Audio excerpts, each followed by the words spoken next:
What's up, folks? Before we drop in on this podcast, I want to take a couple of moments to tell you a little bit more about Project Change. Project Change is a new initiative that aims to bring together this podcast and the wider biking community to be a force for good and deliver change in people's lives who need it the most. On this occasion, we're trying to raise funds to buy bikes for two very, very important charities. One of which gets disabled kids and adults out cycling by using a range of adapted trikes and bikes. The other gets hospitalised mental health patients off the hospital wards out into fresh air and cycling. Both of the charities now are in desperate need of new bikes because funding has run out and the other ones are getting pretty tired. But to read the full story, please pause this podcast, scroll down into the show description and you will see a link to Project Change. Take a look. If you appreciate what we're trying to do, please donate a couple of pounds and we will be able to make real change in people's lives this Christmas. Okay. Once again, this podcast is proudly supported by 35bikes.com. 35 Bikes are dedicated to bringing you the best bike components for the best prices. And winter is now setting in, especially here in the UK and Europe. So you're going to need a few winter essentials. You're going to need some fresh brake pads. Brake pads start at just $6.99. And you're probably going to need a new mudguard. 35 Bikes just launched a brand new range of mudguards, which looks cool. It's all made right here in Sheffield. And you basically head to 35bikes.com. If you enter the promo code podcast, you'll get 20% off your entire order and also be able to take advantage of free shipping. We are also supported by our very good friends over at saxunderwear.com. Not only does Sax make the best underwear on planet Earth, they also make the best Christmas gifts on planet Earth. So if you're looking for something for someone for Christmas, look no further than a pair of antimicrobial, anti-roll waistband, ergonomically fitted, and a pair of boxer shorts which features the ballpark pouch, which whoever you're buying them for, it's going to change the life, it's going to make the Christmas, and it's going to bring happiness to the whole family because they won't stink and they'll be comfortable. It's a win-win for everybody. Head to saxunderwear.com to take a look or just basically walk into your local bike shop, outdoor store, skate store or wherever you go and ask for Sax underwear. Chances are they're going to know about them. And that's it. Let's get on with this podcast.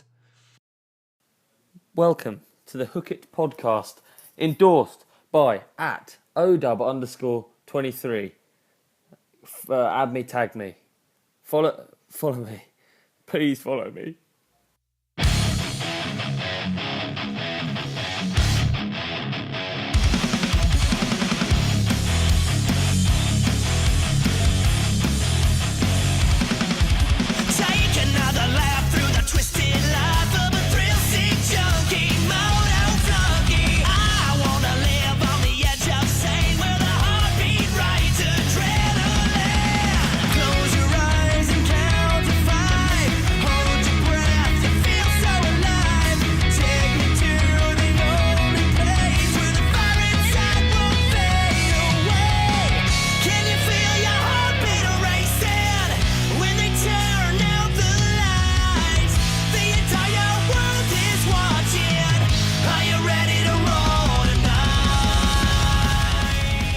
What is going on, good people? Welcome back to the Hook It podcast. Today we are going to be joined by Jed Mildon of Action Sports and Nitro Circus fame. Before we do that, I want to tell you that Project Change is now live.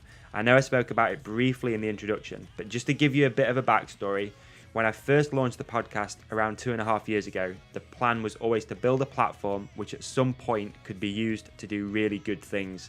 Also, be able to inspire, motivate, and tell funny stories along the way with some amazing guests. So, the first charity that we're trying to support is called Cycling for All. And what they do is they get people with disabilities out cycling. They use a range of specially adapted bikes and trikes to do this. But the charity has now run out of funding. The bikes they use are getting really tired. So, I think it'd be really cool if we could raise enough money to buy an adapted bike and hand it over to them before Christmas. The second charity, Mental Health Cycling, equally as cool. They run out of the same building, and what they do is they get mental health patients that have been admitted to hospital off of the wards into the parks and give them the opportunity to go for a bike ride. And we all love a bike ride. It's good for everybody's mental health. So what an amazing charity, and they're doing incredible things. But again, they've run out of funding. The bikes they use are getting really tired. So I'd love to have enough money as well to be able to buy a couple of bikes and hand them over to this charity. So for your donations, there's a bunch of prizes up for grabs. I've got signed goodies from Danny Maccaskill, Geordie Lunn, the Crankworks team. We've got 18 Bikes, our local bike shop, donated a signed poster by Steve Pete and Josh Bryceland. There's tons more stuff as well. We've got Saks underwear. We've got a year's supply of brake pads, all up for grabs. All you have to do is donate what you can afford. Just hit the go to the show description and you'll see a link to Project Change. Click that. Read the full story, and if you appreciate what we're trying to do and you want to support it, just donate a little bit of money. It would be much appreciated, and hopefully we can make a real difference to some people this Christmas. Okay. What do we do next? We give away some Saks underwear. To win Saks, all you have to do is leave a review on iTunes. Just head to iTunes, leave a star review, and also write something. If you write something, I can pick a winner every time we put a podcast out and give away some Saks underwear. This week, I want to give some underwear to Robbo33, who just found the podcast after the last episode with Matt McDuff. So if that's you, if that's your iTunes name, Robbo33, reach out on Instagram, Facebook, or wherever, and we'll get some Saks in the post to you and some other goodies as well. And that's it, guys. Most importantly, I spoke about Project Change. And let's not hold this thing back anymore. Let's get Jed Mildon on the show. Let's rock and roll. Welcome to the podcast, Jed Mildon.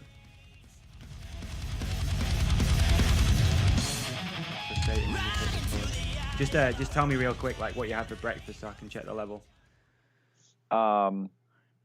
Fruit. Fruit. Yeah. Watermelon, strawberry, blueberry, pear, some yogurt. Yeah. All the some fruits. hemp seed oil. Nice. All right, man. Let's. Well, I'm home now, so if I could get to eat properly again, it's hard. It's hard trying to eat on the road, like because you just don't have your little clicks, you know. Yeah, it must be a trip. I know. So you've just returned back from how long? You been on the road? 2 weeks the last one, or 2.5 weeks the last one. Yeah. But then I was home for like a month before that, and then 2.5 weeks for that. So we had lots of time off this year. Yeah. Really? It's been good. Yeah, because I think I was looking like the year before. Did you do like 50-something shows in a year or 30-something? I can't remember. Yeah. Oh, yeah. So I've been doing it for 6 years. The first one we probably did about 30 or 40. The next one was like 80 shows. Wow. Jeez. And then and then the next one was like 50, but I broke my ankle that year, so I pretty much had that whole year off. Yeah. Well, I missed the whole grunt of them, and that was all through Europe and the States and Aussie. But yeah, they were going hard then. And this year we probably had about 30, maybe. Right. Which is still a lot, but then when it's being spaced out, so we just did 8 shows through Western Europe in 11 days. Yeah, you were in the UK as well. I didn't even realize it. I was like, literally, dude, like you did Manchester, which is like what 30 minutes from my house. But I didn't come. I didn't come to any this year. So I've got a friend who rides as well. Do you know Jamie Squibb? Yeah, he rode the show. Yeah, the freestyle guy. Yeah. Jamie's a friend of mine. So like the last couple of shows, well, the last one which was in Sheffield, I went to that courtesy of Jamie with a pretty nice little VIP experience and stuff. It was rad. Really enjoyed it. Sick. Yeah, you get when you're mates with the boys and get to come like that, you normally get pretty looked after. Yeah, it was good. Because it's pretty free, you know. Like there's not really much restrictions, and they like respect our friends.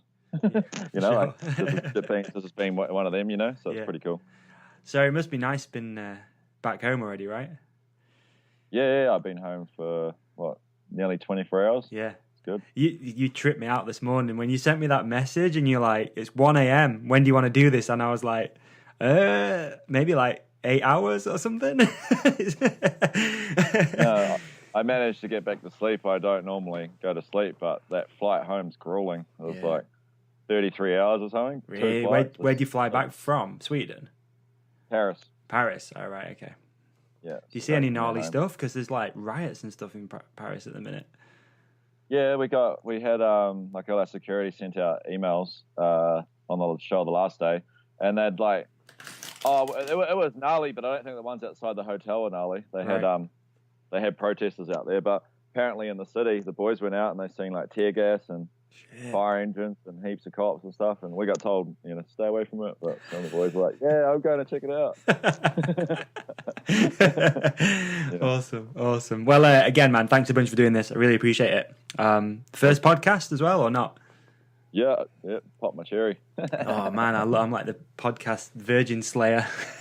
Yeah, it's funny. Do you listen to podcasts at all when you're traveling, or? Yeah, when I'm at home more so, because I do a lot of driving. Just my partner's like an hour from like the Franklin farm, and then my mum's an hour south of it. Mm-hmm. So girlfriend's hour north, mum's an hour south. So I'm just always driving. Like I don't normally stay on the farm too much, so it's always driving to one of those places, and just it's at least 2 hours a day in the car. Yeah. I listen to podcasts then. Yeah, what do you listen to? On the spot. Just like different topics I'm into. Yeah, like there's a whole of that. I watched a movie a little while ago, that concussion one about the CTE stuff. Okay, yeah. And so I just wanted to learn more and hear people's experiences on it, about it, and so I was listening to that. What other ones? I can't even think off the top of my head, but just this one. Spirituality, yeah. So I'm always listening to that sort of stuff. Sick. Cool, man. Cool. Yeah, you're one. Now, as of this morning. Appreciate it, man. I feel like we've been chatting about doing this for ages as well, man. We were listening to that Wim Hof on the way home. Oh, awesome. Yesterday. He's interesting. Pretty neat, eh? Yeah, he was. I think the first one I ever listened to with him was when he was on Joe Rogan.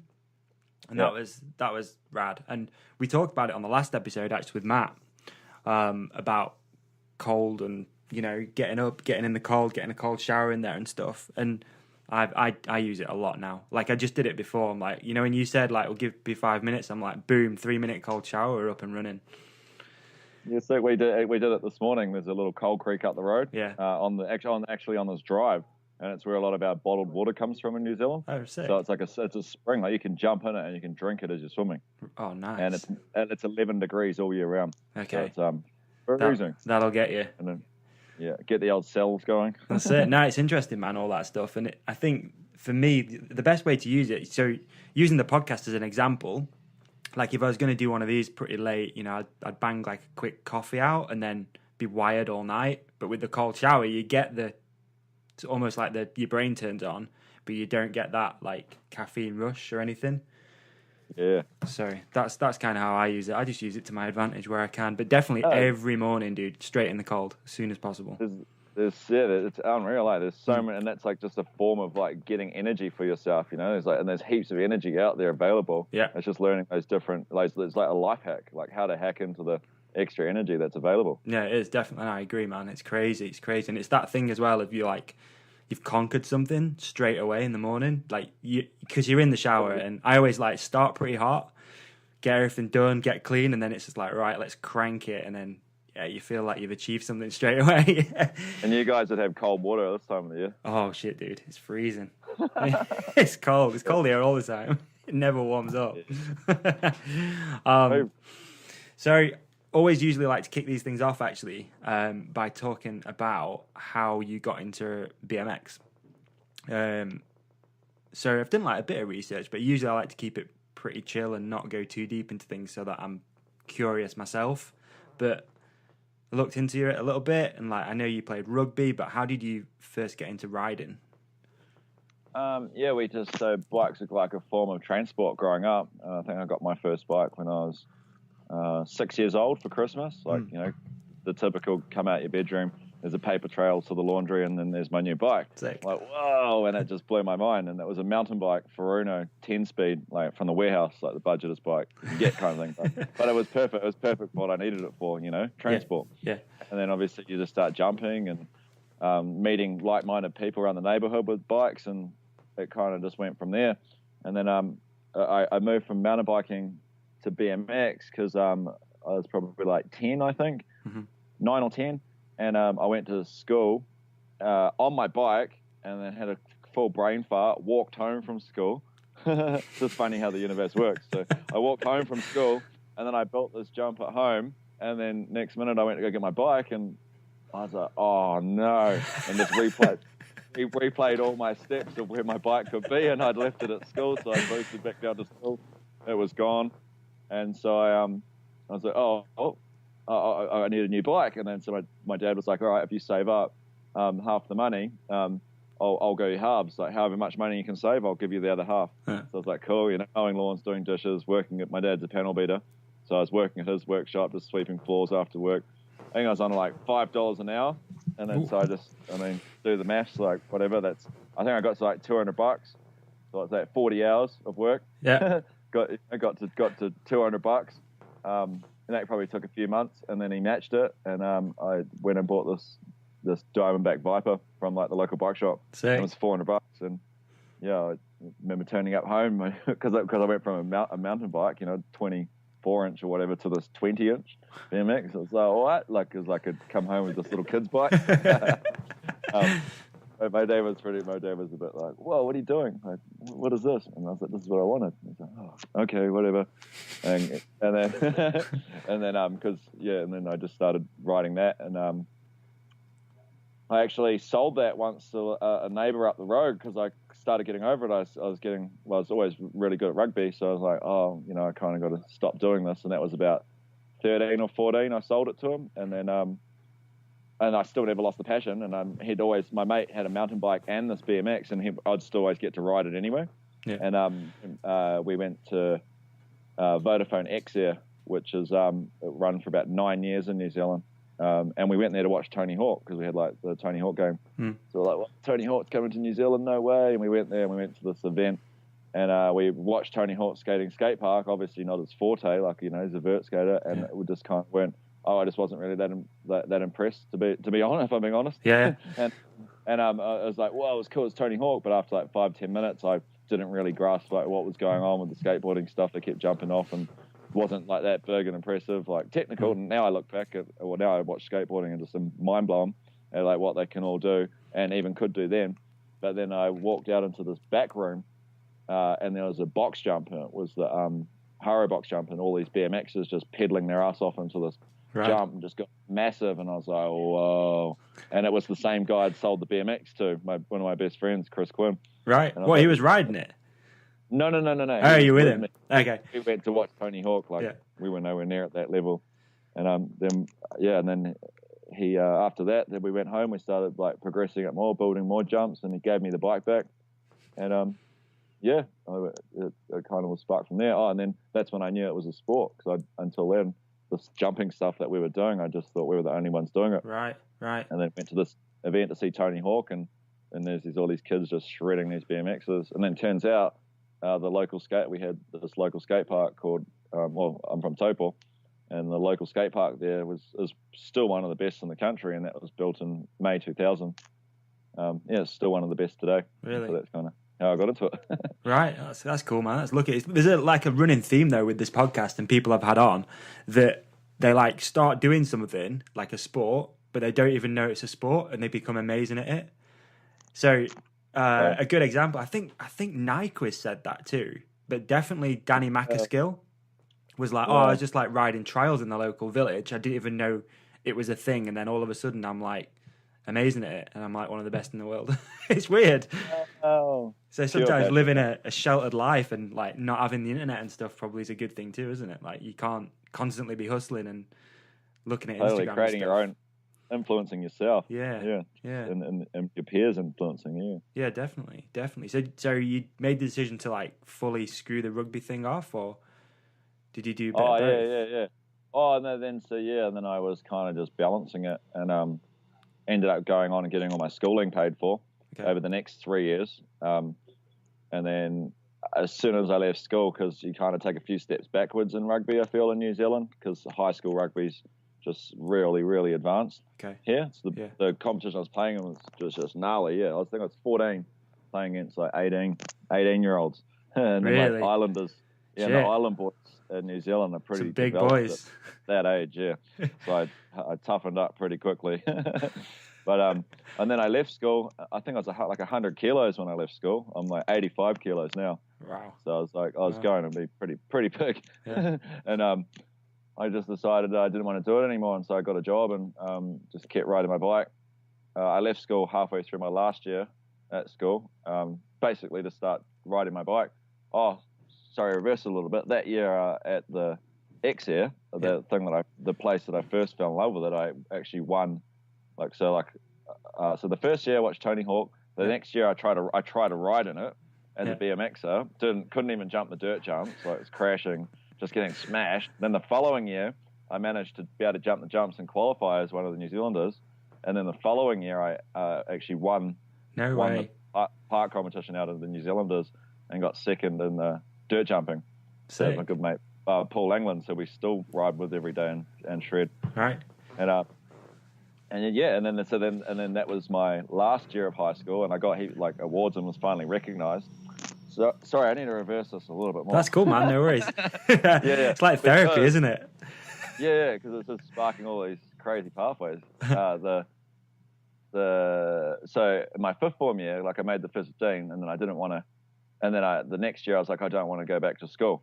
They're like, why not? Because I couldn't have my bike. So every time I got the weekend off, I had to, from rugby, I would go home and ride my bike. And then the school holidays just go hard, and it was wicked. And then the next year, I'm not coming. They rung up a week into the school term, and I'm not coming back. And then why not? I'm like, I enrolled to my school down here, the same one I did the first 2 years of high school. Okay. And then they're like, why don't you want to come back? And I kind of lied a little bit, and I said my parents, because I just was spur of the moment, top of my head, I was like, my parents can't afford it, and they kind of could, because but then they rang back 3 days later and were like, oh, we're going to pay for all your schooling. And I was like, what? Just to come back and play rugby. Oh, right. So I was like, oh, right. Yeah, and I was like, okay, cool. So it's kind of it was a scholarship. And I was like, one other condition. And like, what's that? And I was like, I get to have my bike and I get to ride it whenever I want. And they're like, yep, sure, done. So they gave me mark and room to ride it. And that was the year that I won all of the stuff. Okay. That X-Air thing. And then so I finished that year of school and then went back the next year and just wasn't enjoying it. Wasn't enjoying playing rugby. And it's 13 years of playing rugby. So I left, and my mum said it was the first. You do 10 weeks on, and then you do 2 weeks holiday. 10 weeks on, 2 weeks holiday. Do that 4 times through a high school year here. And the first 2-week holiday, mum's like, oh, well, if you want to leave school, you got to get a job. Okay. Right. And then that weekend, I went out it's like my whole life, everything just fell on my lap. And didn't know what job I wanted, but go to a party that night, and my mate's like, yeah, we got a new boss. He's hiring heaps of people. Cool. It was a fabricator welding job, and I liked welding. At school was one of the things that I liked. I didn't know it was going to be my job, and then so I just started there sweeping the floors for the first 3 months, and then became a good welder, fabricator, and then that's what I did for the next 7 years. Did you really? School, but yeah. Right. But then I not at that job. I did that job for 2 year, and then went to a geothermal drilling company for 4 years. Okay. And as a fabricator welder, and then it just fell on my lap, and then so I'd work. I had good bosses each time, and I'd do 9 months working, and then they'd always just give me 3 months off. Well, it was kind of the cycle I was doing. Okay. So I'd do 9 months at work, and then 3 months traveling the world. And at the start, I'd just go back and forth to Aussie, to a place called Beanley, because they had a real good BMX scene. Uh-huh. So I'd go there, and then started going to the States. Did that 4 years, and then the rest is history. That's crazy though, man. So how were you gauging how good you were getting on a bike then? Did you do any comps or anything like that, or were you just going and riding? Well, yeah, because I can remember there was a stage I want to do this all the time, and I was like, well, if you want the only way you know to do it, then shows didn't really exist. Yeah. Back then I was like, well, if I want to do this all the time, I've got to be the best at it, kind of thing. You got to have all the tricks. You got to be real good. And then so I was like, well, hang on. First of all, I got to do that in my hometown, and then I got to do that in New Zealand. And then by the end of high school, I was doing that stuff anyway. Right. I mean, I'd achieved those goals. So I was like, I could do this. And then the first time I went to Aussie, the first comp I went to, I won it. So I was like, oh, cool. Wow, okay, now I could do it against these guys. And then, just kept those sorts of experiences and moments, just it helped to, I don't know, encouraged me to keep going. Well, and not just that, there's so much fun. Like, and then I love the whole traveling aspect and the meeting people, and then just experiencing different cultures and lifestyles, and it was kind of it's just become like its own little vessel for like all those other things that that are just fun to do. Yeah, for sure. So that like, I don't know, man, that work ethic and that drive to be the best, where's that come from? Oh, it's Kiwis. Like, that's just, well, rugby probably. Is it? Yeah. Just like, just been focused and, I don't know. Well, yeah, growing up, like I'd always get like all the scholarships, like be the captain of all the teams, like make all the rep teams, be the captain of those rep teams. So it was always like that person anyway, like a leader in a sense, like, and I don't know, I was always really, really good at rugby. Right. So do you feel like if you didn't go down the BMX route, do you reckon you'd be a professional rugby player? Yeah. Really? Totally. That's crazy. I'd be an All Black. I probably would have finished my All Black career by now. Yeah, maybe, yeah. and that's just, it was just what it was going to be. Right. Because I I didn't really even have to try, kind of, for rugby. I just did it. Just did it. Yeah. You're just good at it. Didn't train or anything. Just did it. Yeah. I don't really know much about rugby, man. Like, it's big in the UK. Don't get me wrong, and I do enjoy watching it. Actually, I don't mind rugby. I've got quite into American football over the last couple of years, but given the choice, I think I'd definitely watch a rugby match in person. It's pretty cool. I'm into rugby. What I was going to ask you as well. It's funny the hits thing, because that's kind of what helped me to go real hard on BMX, because I learned to take crashes. Yeah, you're used to it. Learned that I could take crashes real young. Yeah. And then I was like, oh, like, if that's all that is going to happen from me going for that, that's huge and sweet. Yeah. So when was the moment that you decided that you were going to go like full time BMX? Oh, when I left school. Was it? I was like, yeah, because that's why I stopped playing rugby, because I was like, I don't want to put my efforts into this anymore. I'm just going to work and ride bikes. Right. So I didn't even have to get paid to do it. Like, it was cool just do it. working to fund whatever things I had. It got kind of crazy sometimes, because I just spent heaps on everything, on ramps and whatever, just traveling, and it didn't really matter. Like, I didn't even have to question it. Right. So you're not crazy. It's cool to look back and go, cool. I'm stoked that you spent, But if you hadn't have done it, man, you wouldn't be here, right? That's the thing. No, if you hadn't have gone down that route, all those things. You have to do all those little things, like. I'm a big believer in just going all in. Like, whatever you're gonna do, just go all in.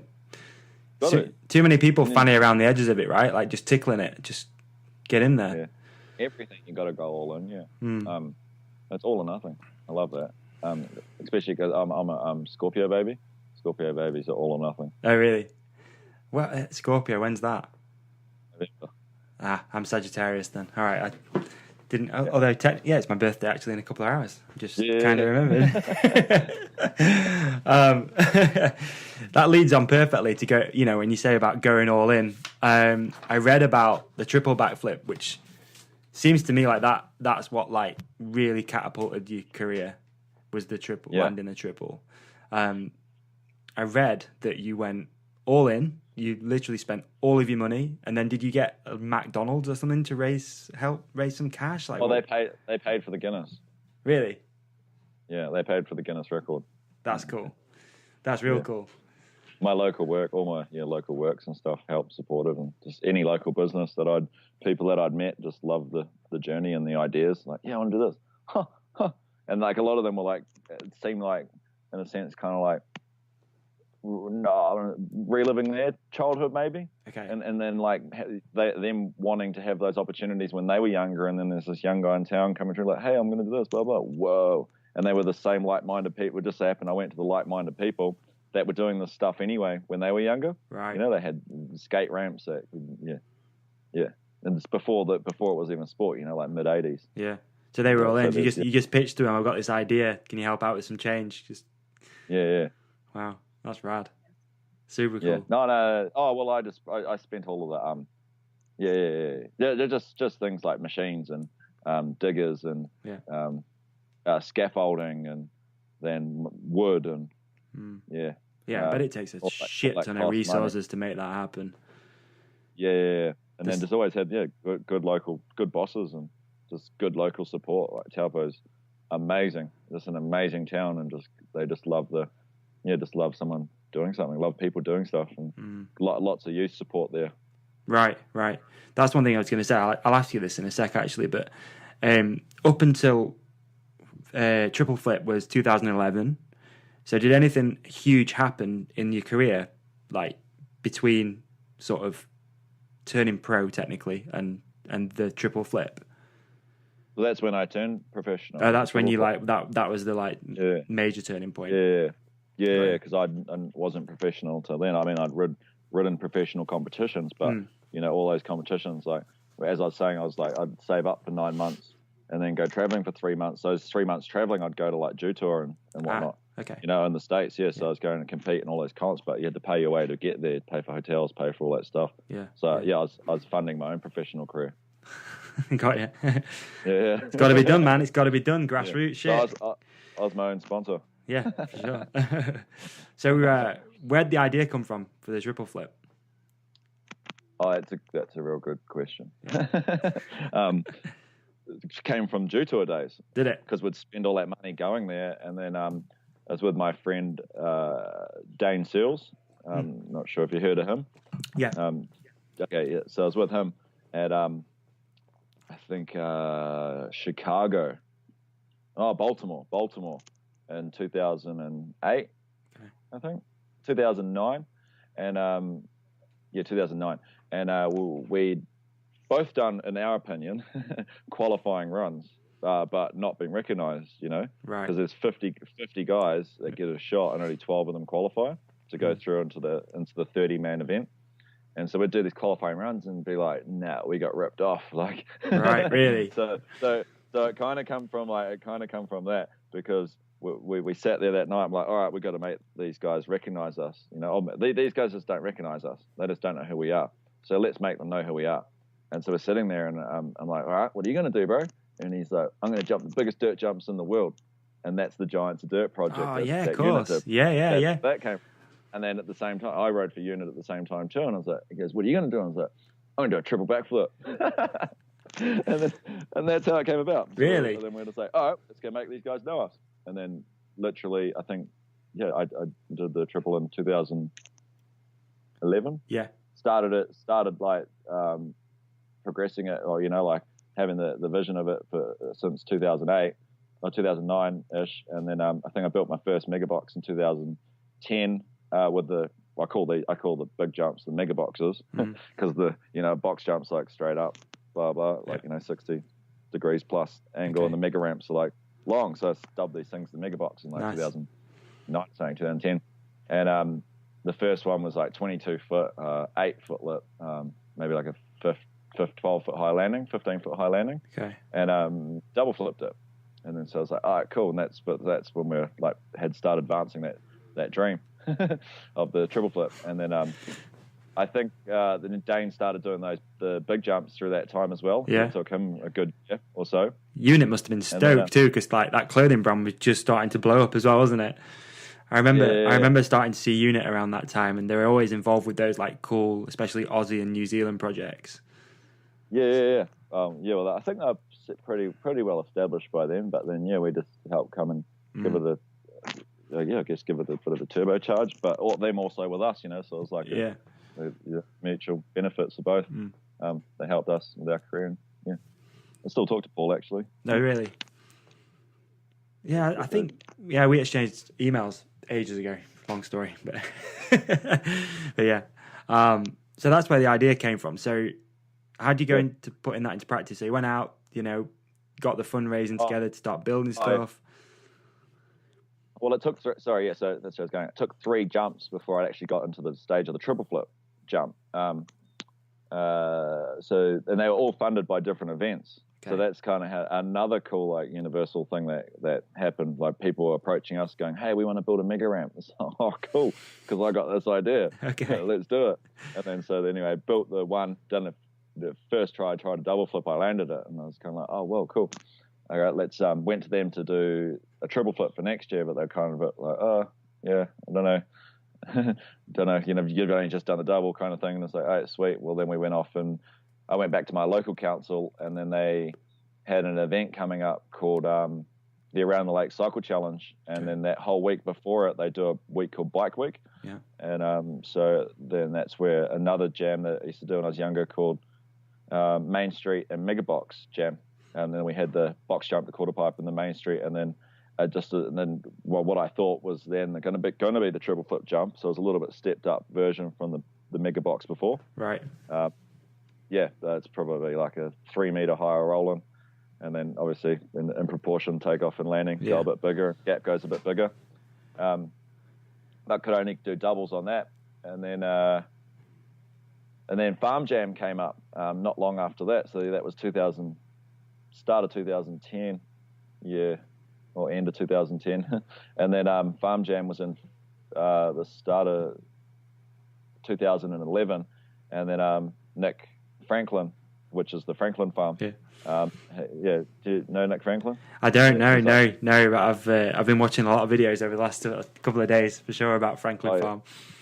Oh yeah, well Nick Franklin, he's like the original. He's like the godfather of New Zealand FMX kind of. So he's the original.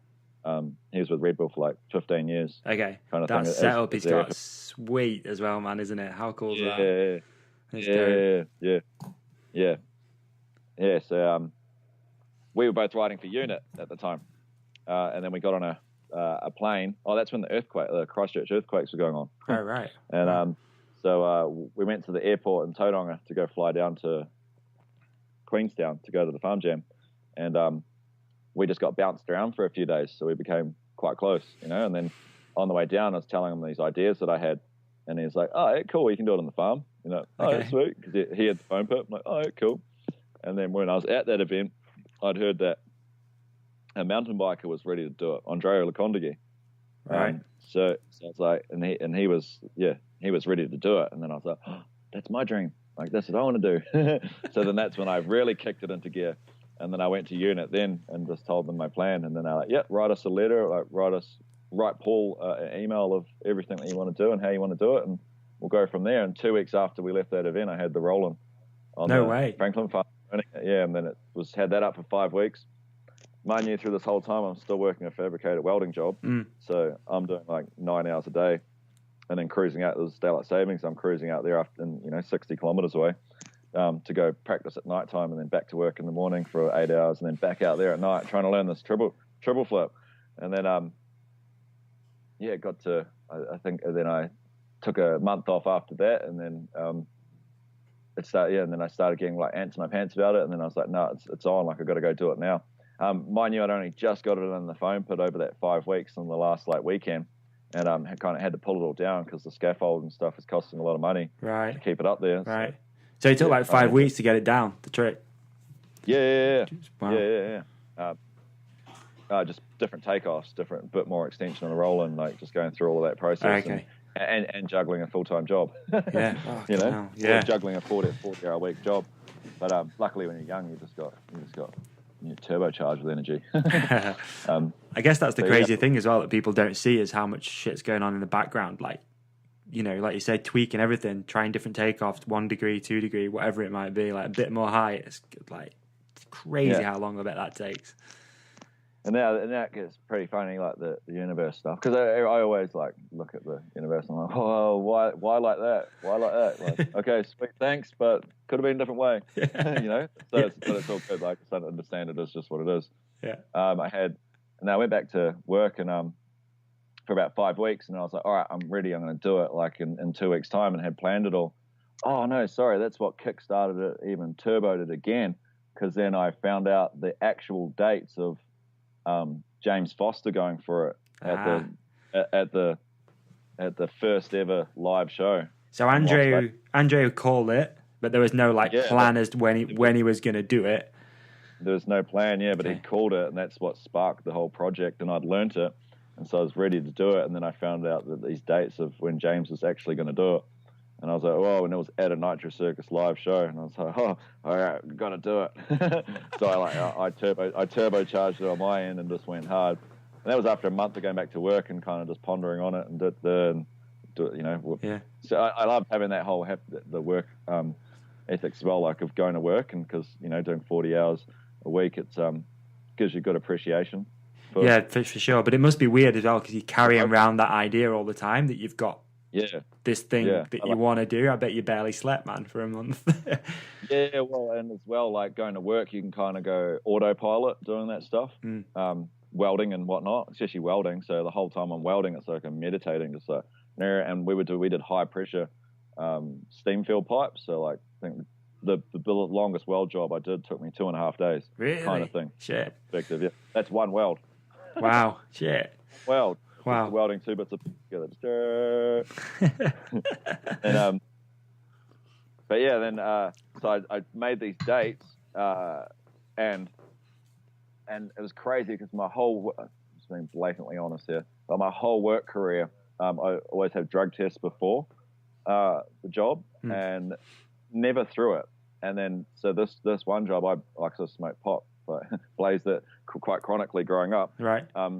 It's not so much anymore. But then through then, like when I'm welding, I'll get stoned and do it. And quite therapeutic, I bet, to be honest.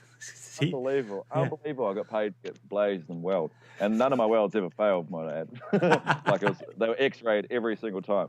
Like anyway, so then I got 2 days to go of this job before I did the triple flip project, and the drug vans rolled into work, and I was just like, what? And I just told my boss, I was like, I quit. I'm not doing this anymore. And they're like, why? And I'm like, I got started, like I made up mistake as you do when you're younger, like even now. Just put on the spot, like you just I'm like, nah, like I was blazing at the weekend in the party and blah blah. Like not that I blazed every day. Underneath a welding mask. Yeah. Hot box. No, I wouldn't get stoned at work. It was always before work. Got you. All right. Never at work on the job. Yeah, your bosses aren't going to be listening, man. Don't worry. Oh, that's cool. I don't mind. But anyway, I go back to work, and then I ended up doing the test, failing like I knew I would, and then went back, and it was about a 200 or 300 person company, and they had sponsored the triple flip project as well. Like they'd paid for all the wood, and then they're like, "We're pulling all funding." Blah blah. But by then they'd already bought all the wood, so it's like you've already sponsored it. But anyway, it's cheeky. But yeah, and then I went on to that. Had 2 weeks to go after that, and that was neat. Went and built the jump in Spa Park. Got all the accounts permission. Was that an event, or did you just? Was that just for you? Event, yeah. Oh, it was. I run it as an event. Yeah. Right. It was called the T3 Mind Tricks, because I used to run the Jedi Jam in Taupo as well. Yeah. Years after Excess stopped, and that was just basically keeping the scene cranking, and there was no events going, so just thought, I'll run a national event. I think the last year I did it, I had international riders come from Aussie, and it was real neat. Really? What was the thought behind getting a bunch of people there? Did that give you added pressure? Yeah, so I was doing the Jedi Jam forever, and then when I decided to do this triple flip, I changed focus on doing it as like a big event, and rather doing it like for everyone else, and I just did it for myself. Like, okay, I'm going to run this event, but I'll run it for myself. So it was still the Jedi Jam in a sense, but it had been rebranded as the T3 Mind Tricks. And we just had like a little airbag comp. It wasn't much more than my jump and an airbag comp for the kids. But like I said, like I just changed focus on doing stuff for everyone else to do something for me. This is for you. And so then we still run it as an event, and that's why it was an event. Okay, yeah. It's funny because I've seen again some of the footage, and a few people maybe stepped in and hit it, and it didn't turn out so good for some people that day. Oh well, there was just my friend Gypsy and I hitting it. Right. We'd just go nuts for weeks. Yeah, for he was with me that whole time learning how to do it and ride it. So he was kind of like my right hand man on the whole thing. And in the end, it was just him and I that rode it. Oh really? Right. Okay. Because we had the most practice. I thought I seen some people get injured, but maybe I didn't. Yeah, they did to the airbag. Ah, okay, got you. Had the airbag, yeah. Got you. 2 of the boys missed it completely. It's just wild. That sucks. So and that jump as well, like so the one on the farm I could just get it round, and it was of a 12-meter rolling. So then I just had in the idea, never even practiced it. I was like, let's just build a 20-meter high rolling, and build a extra meter taller takeoff, and I'll piss it in. But little did we realize, like by then, that 20-meter high rolling into a 3.6 meter high takeoff, 12-foot kicker. It's just, it's like a vert ramp nearly.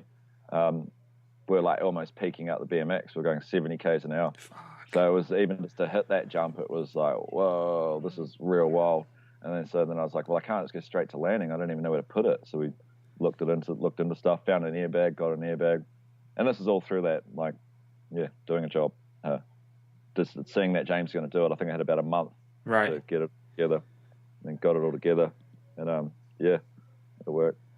Yeah, it did. Crazy, man. How does it feel when that thing came around, a triple flip? Yeah, it was good. But I think I did about 9 of them in like the 3 days leading up, so I had it pretty dialed. Right. Oh, I did airbag and then just sent it. Yeah, to the airbag. But it wasn't like you couldn't just ride that thing over and over, because you had to have like doing those big jump stuff. You got to have your energy levels real high. Yeah. And when you got to walk up and down that roller, it doesn't matter how fit you are, you're still gonna delineate you. So you got to be smart, and that's how you practice like that in the quad. Like I'd just go in, do it once. All right, go away for an hour. Go in, do it once. Go away for an hour. Right. Yeah. Like just charge fully back up. So hence the 9 in 3 days. Got you. Crazy, man. That triple flip, insane. So that catapulted your career, safe to say, as well. Yeah. What was that like afterwards then? So you land it, obviously you're stoked, got a world's first, Nitro Circus, hear about it. Is that kind of how all that played out? Did then people start getting in touch and stuff?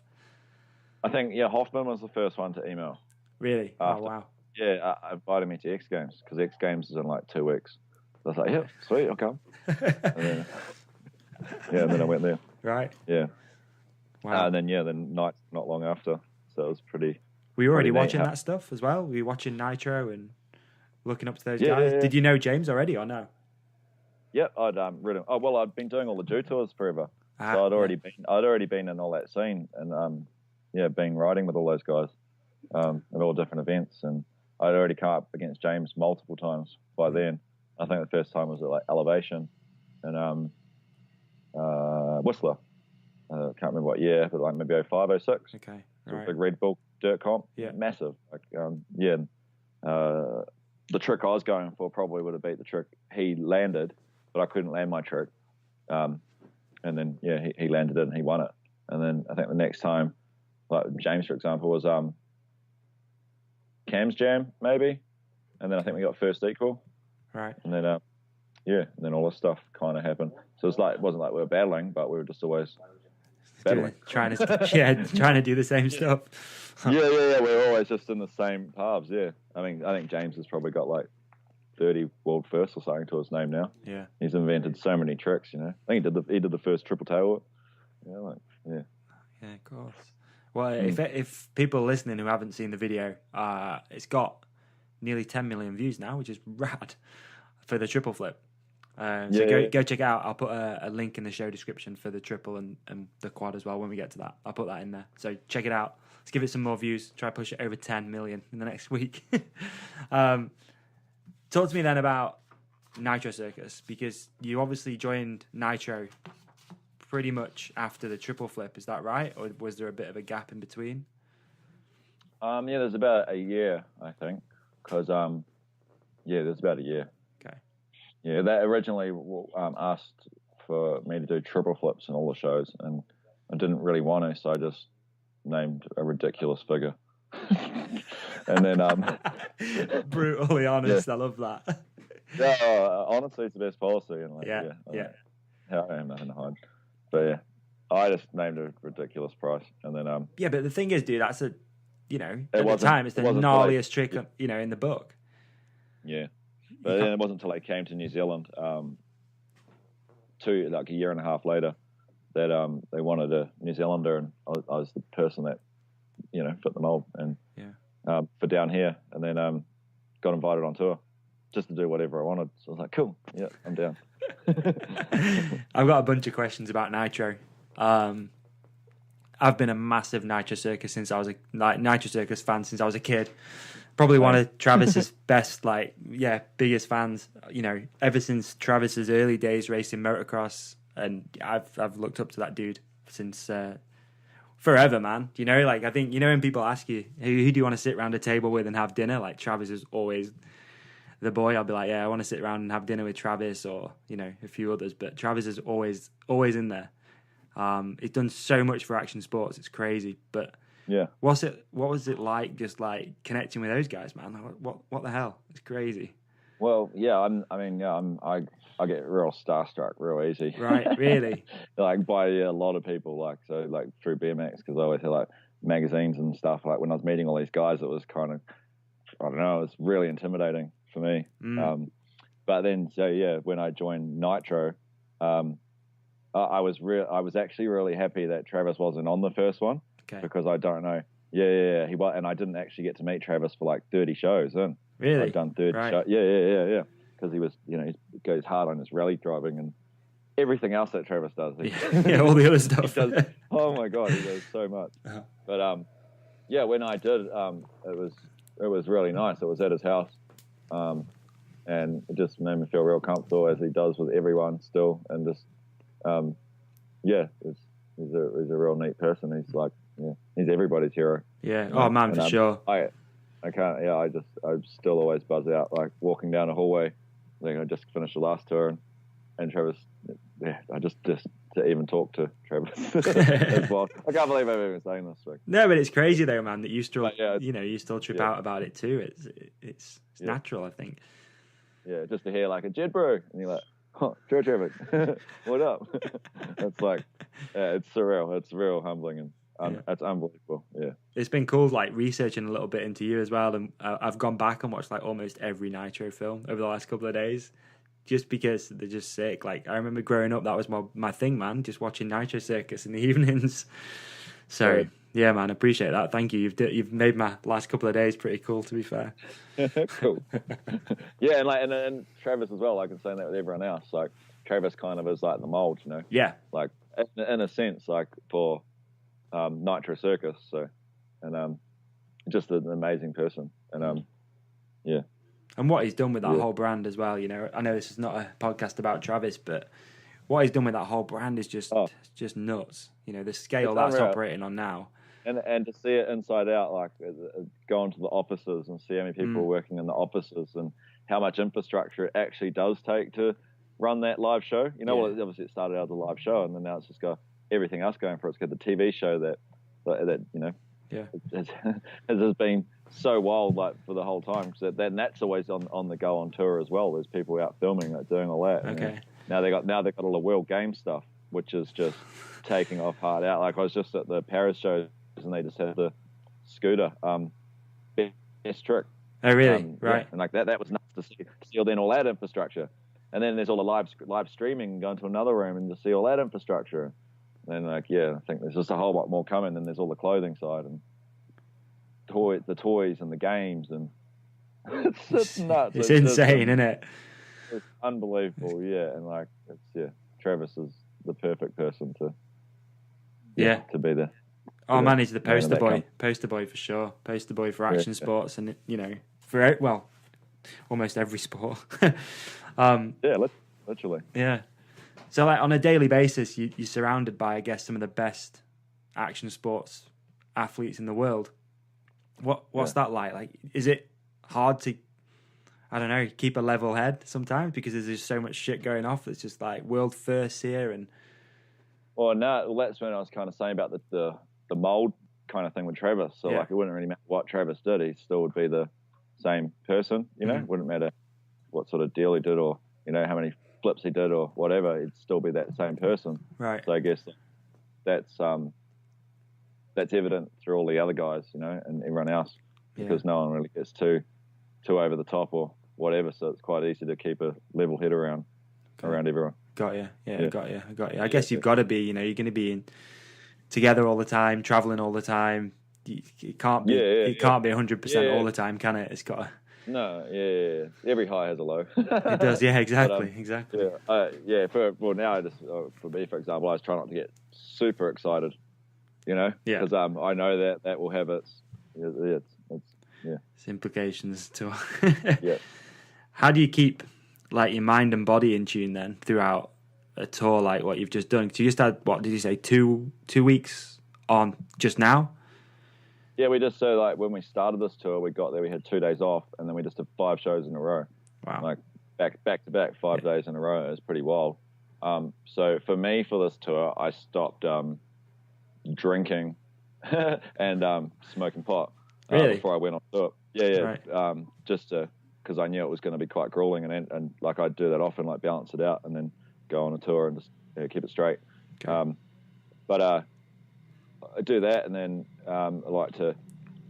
That really did change the game this tour for my riding. Like I've done it a whole heap as well through my career, like taking those balances. Yeah. And I've done it and just seeing the changes, and it's like, wow. And like I'm 32 now, so can't always just keep chasing the dragon, or, you know. Yeah, man. Sometimes you need to have a break from everything, right?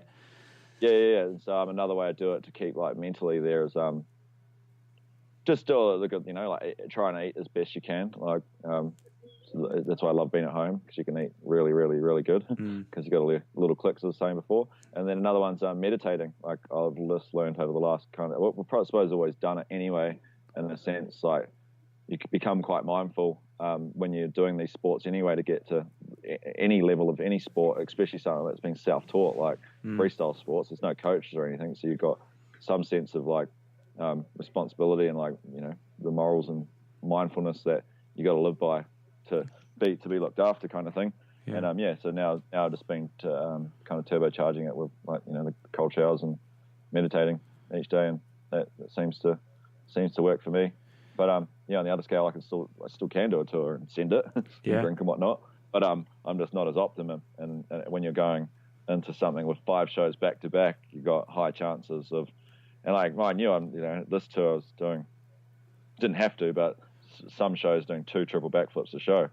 Right. So, you've got to be on your game. Right. It's quite on point. Yeah. So trying those sorts of things. When did you like start introducing like meditation and stuff into your life, I guess? Well, probably actual like practicing meditation that I knew like was through my girlfriend now, Shelley, because she's done like Vipassana and a few other meditation courses. Like went to India for 3 months and studied a Vipassana course, and I guess like she taught me some of the techniques that I use now, and I've kind of just adapted it into my own. So there's like different ones of like breathing and Om chanting to like wake up your chakras or your energy centers. But now I just like to do silence, and then just sit in don't know what the position's called, but sit in the meditation position. I think that's the thing though, man. Like people don't necessarily know how to get started with it. Yeah, you think, oh, that's a good idea. I'm gonna try meditating, but people don't know how to start, if that makes sense. And there's good apps out there that you can use for sure. But not to relate this back to me too much, but me and my girlfriend did a meditation course about a year ago. And dude, a lot of people ban the term around. It's life changing quite a bit, but it's actually life changing for sure. Like the calmness and the just being more level headed, whether being present. Exactly, being present is a massive thing, and I think especially in this society right now, like in the world with all the hype and social media and bullshit that's going on, you get lost easily, right? Like you can easily find yourself missing weeks out of your life where you're like, what the hell have I been doing? I can't remember anything. I don't know what's been going on. Sorry. The thoughts dictate your present, don't they? Yeah, like, exactly. You thinking in the future, you get anxiety, and then you're thinking in the past, it's all like regret, and that creates a negative like emotion for now. Yeah, and that's why, or not a negative emotion for now, a not real emotion for now. The present, because that doesn't even exist. Like yesterday doesn't even exist. It's true. It's a great way of putting it. Actually, that's a really, really good way of putting it. That's what it helps to do. Yeah, it helps get control of the monkey mind. Well, not even get control, just fuck it off altogether. Yeah, it's true, man. Like again, I notice now if I don't do stuff like that, I think the cold shower that's meditation, because you can't think of much when you're sat in cold. It's cellular level. That goes cellular level. Yeah, that goes deep. Yeah. It does. Yeah. It does. So what's the meditation practice look like for you in the morning, just to give some people listening a bit of a tip or whatever? How would you suggest that they get started, and what does yours look like? Well, the first thing I do is wake up, go toilet, because you want to get all the crap out of you, literally. And then literally go toilet, then brush my teeth, and then I'll just do it. And I normally will do it. Just plug my power in. I'll normally do it sunrise, because I like to do something about the energies and stuff when the sun's coming up that have changed the game as well. Okay. And then and I'll do it for as long as I can. But it's normally about 20 minutes is like a good, seems to be a good time for me. Is that harder to do though when you're traveling and stuff, trying to get back on like circadian rhythm of every country that you're in? Yeah. So I just for example, last tour I didn't really do it when we were on the tour buses, but as soon as we got a hotel room and I had my own space, and I could do it in there, and I didn't have to do it necessarily when the sun was rising like I would do it at home. But I would just do it, and I'd notice those days that I'd do it that I'd become a lot more level-headed and just function more appropriately, I guess. Yeah. You know, not so like influenced by snappy and surroundings. reactive. That's what I find. I can be pretty snappy if I don't do that stuff these days. Hard out, Yeah. Where is your favorite place to do shows? Always home, for sure. But South Africa and all of the like Japan and China were real cool. Wow. I always loved Western Europe since I went over there. Yeah. Anywhere through there. Okay. Russia was interesting. Yeah, I bet. Everywhere's got its pluses. We've toured Aussie heaps. I've been going to Aussie in the States forever, and they kind of like they feel like home. Really? Not like they don't feel like home, but they feel like the same place as home, not as exotic as like South Africa or not as culturally different sort of thing. Yeah.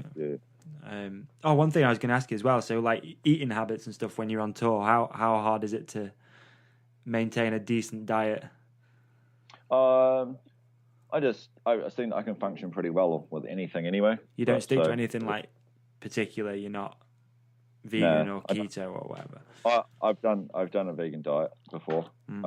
It had its pros, had its cons. It was good. But now on tour I just eat. But obviously like I wouldn't have dinner and just have all dessert. Yeah. I would still try and get I like food, so like I have no problem. Like it's not a struggle to have to eat a salad or like I don't know, veggies and stuff, because that's what I like to eat. And because there's always like the pies and the pastries and the quiches and all of the the baked stuff as well on tour. So it's like I'd still go to the kitchen and get the veggie meal, the carrots and whatever, and salad over the pastries and all that. Anyway, like it's not even a questionable thing. So that's still like what I'd chase anyway. Yeah. Okay. Good. I like I'm doing it because I have to. It's because that's what I want to. That's what you want to eat. Yeah. And as well, especially if you understand the benefits of it as well and how it's going to make you feel. If you're doing shows and stuff, you don't want to be sluggish and Not and in saying that, like if after the show, for example, if I haven't packed for dinner, I've got my own food, and there's pizza there, or if I get on the bus and there's just like I don't know then there's the pastries and whatever, and it's that late at night, like, and that's all that's there. I'm not going to like restrict myself to not to go hungry. I'll still smash back the food. Yeah. So and then if we're somewhere and it's just McDonald's, like I'll still go. Oh well, I'm still not going to restrict myself just because this is the only thing going, and I'm going. Nope, I'm on a strict diet. I'm not going to eat. No. I'll still eat. I think it's important as well just to be mindful of it and just pay it back. And it's like, all right, you've eaten something shitty, but make sure you, I don't know, work out harder or do whatever the next day, just a little bit extra, and you're good. Clean the slate. So when it comes to doing the shows as well, man, like like I say, when I went to watch the show in Sheffield, it was rad, loved it, super exciting. But how are you constantly weighing up the risk versus reward factor at shows? Oh well, it's a routine, It's a choreographed show, so it's like the shows that you see. It's not like it's the first time we're doing it, so it's just practice. Like we're pretty well practiced. Yeah. At like all the stuff that we do. One thing I've noticed, it seems like a lot of stuff goes down in practice. Like maybe, yeah. maybe the Well, odd that's wheel like first or something like that. Like just in practice. Yeah. Because we're doing the same stuff in the shows. So sometimes we're like, oh, I want to change it up. I want to do something new. Yeah. What's something new I can do? Oh, let's do this, and then we just give stuff a go. And yeah, they facilitate it really well. Like when it is like that, it's like, oh, I want to do this.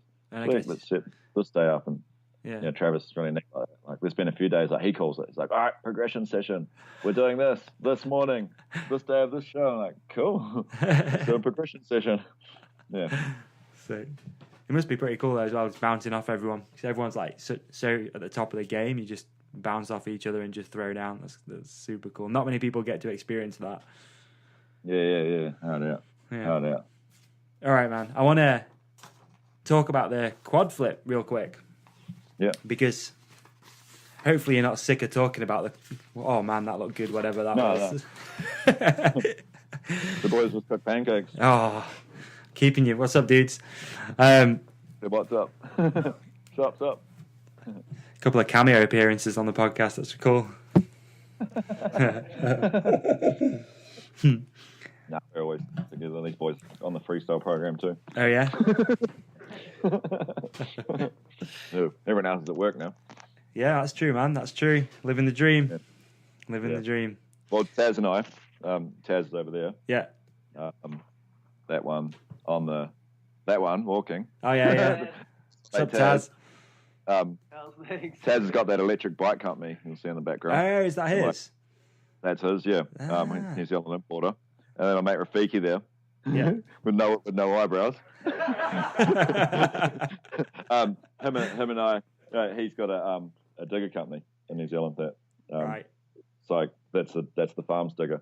Got he ya. runs. And then Jaden, he's probably New Zealand's best BMXer.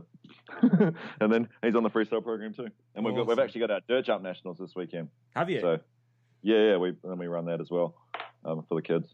So sick, man. And there's stripper pole as well, made out of a tie down strap. Stripper pole.